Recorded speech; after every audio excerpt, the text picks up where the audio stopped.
Well, welcome to the Ag Weather Outlook. I'm John Felt. The Ag Weather Outlook sponsored by the National Corn Growers Association and FMC. Well, last week was relatively quiet across the area. Generally, a few days of rain. Now, I wanted to go back, and this is over the last 30 days, give you some idea of precipitation. And look at that band of brown. Illinois, Missouri, scattered areas elsewhere. That's in the last 30 days, only a couple days of rain. So it shows how dry it's been. Areas in yellow also very dry in the last 30 days. And really the only areas that have had some probably closer to normal precipitation are these few areas in green. So we've looked at the harvest season this year of a very dry type period. Now last week was no exception. I said it was going to be very quiet, another quiet week. We did have some precipitation in western Kentucky, but everywhere else, either no rain or light amount of rain over the region. And again, we had deficits of rainfall for the week. This is about an inch or so. We've lost another inch or so of precipitation. So it's getting very dry as far as upper soils go. Now, temperatures were very fluctuating over the last week.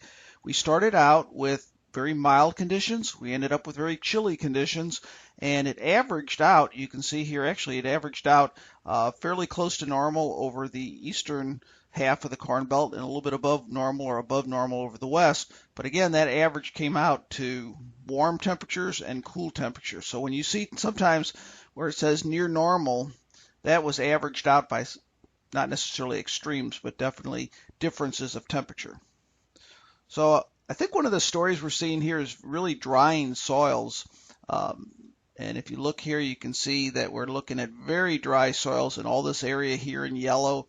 And actually we're getting red, which is showing even deeper deficits of soil. Upper Midwest likewise. Now the only area where we still have some modest wet soils, remember this anomaly of precipitation here, it was very troublesome. I know I had some emails saying how wet it was here, but fortunately it's really dried out recently. But that still shows up there as a positive percentile of soil moisture.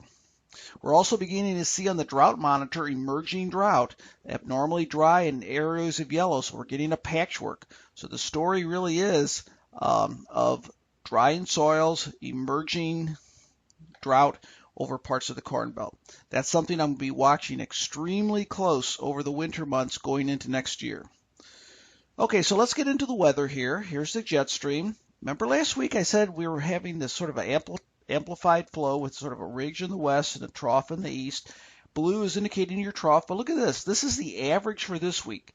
That blue's already pushed off to the east, and that's going to bring some moderating temperatures. We're starting out quite chilly over the region.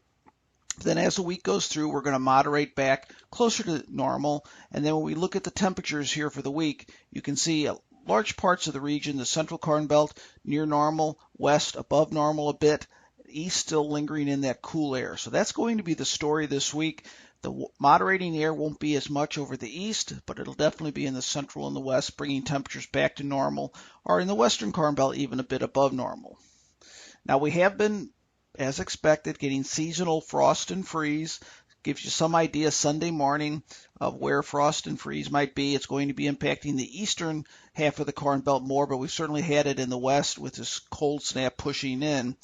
So we are beginning to get occurrences of frost and freeze. That'll moderate a bit as we go through the week as we get that milder air, but we are getting some intrusions of cold air early this season as would be expected.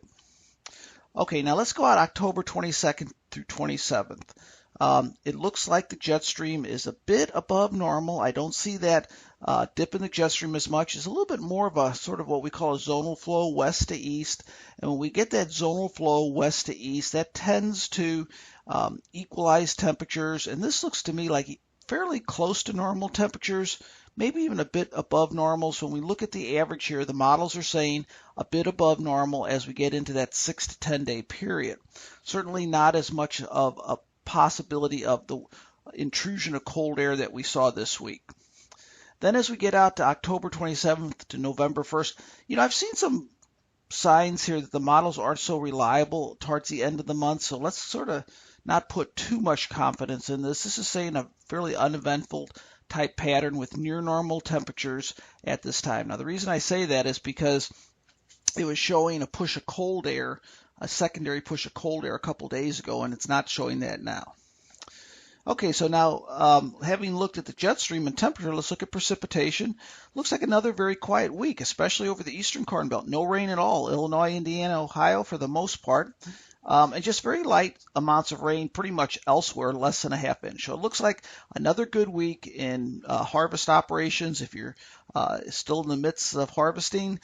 For the most part, with the exception of some cold temperatures early in the period, it looks like a fairly quiet week. So anomalies aren't going to be necessarily extremely negative as far as precipitation, but definitely below normal precipitation. And then as we get into week 3 and 4, that's the first sign I see of perhaps an uptick in some precipitation, but we're looking at November here.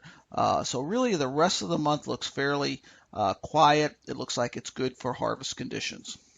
Now, I put out the NOAA's winter outlook. Thought I'd show it to you if you didn't see my post last week. This is your classic El Nino. They're going right along with what has occurred other years during strong El Ninos, and that's a cool south central U.S. and a warmer upper tier of the U.S. Now, look at this a little bit closer. So if you're in Nebraska, Kansas, Missouri, parts of the southern eastern Corn Belt, that's actually fairly close to normal type winter. So don't get too concerned with that warm. Most of the warm air is over the Great Lakes states in the North Pacific Northwest. But still, odds favor a little bit warmer than normal. And odds also favor a bit drier than normal over parts of the Corn Belt. But again, most of the Corn Belt fairly close to equal chances of precipitation. One comment I have on this is keep in mind that warmer air contains more moisture. So I'm just going to say that there's a chance of that warmer air, if it does say a little bit milder, of getting some more moisture, and that actually could increase the chances of precipitation. But that's something I'll be looking at quite a bit through the entire winter. So anyway, takeaways from today's briefing. These very dry conditions look like they're going to persist for yet another week over most of the region.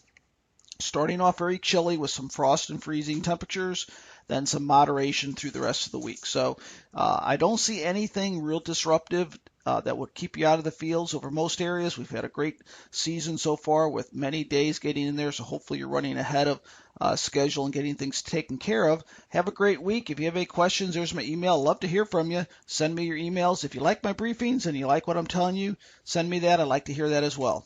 Take care.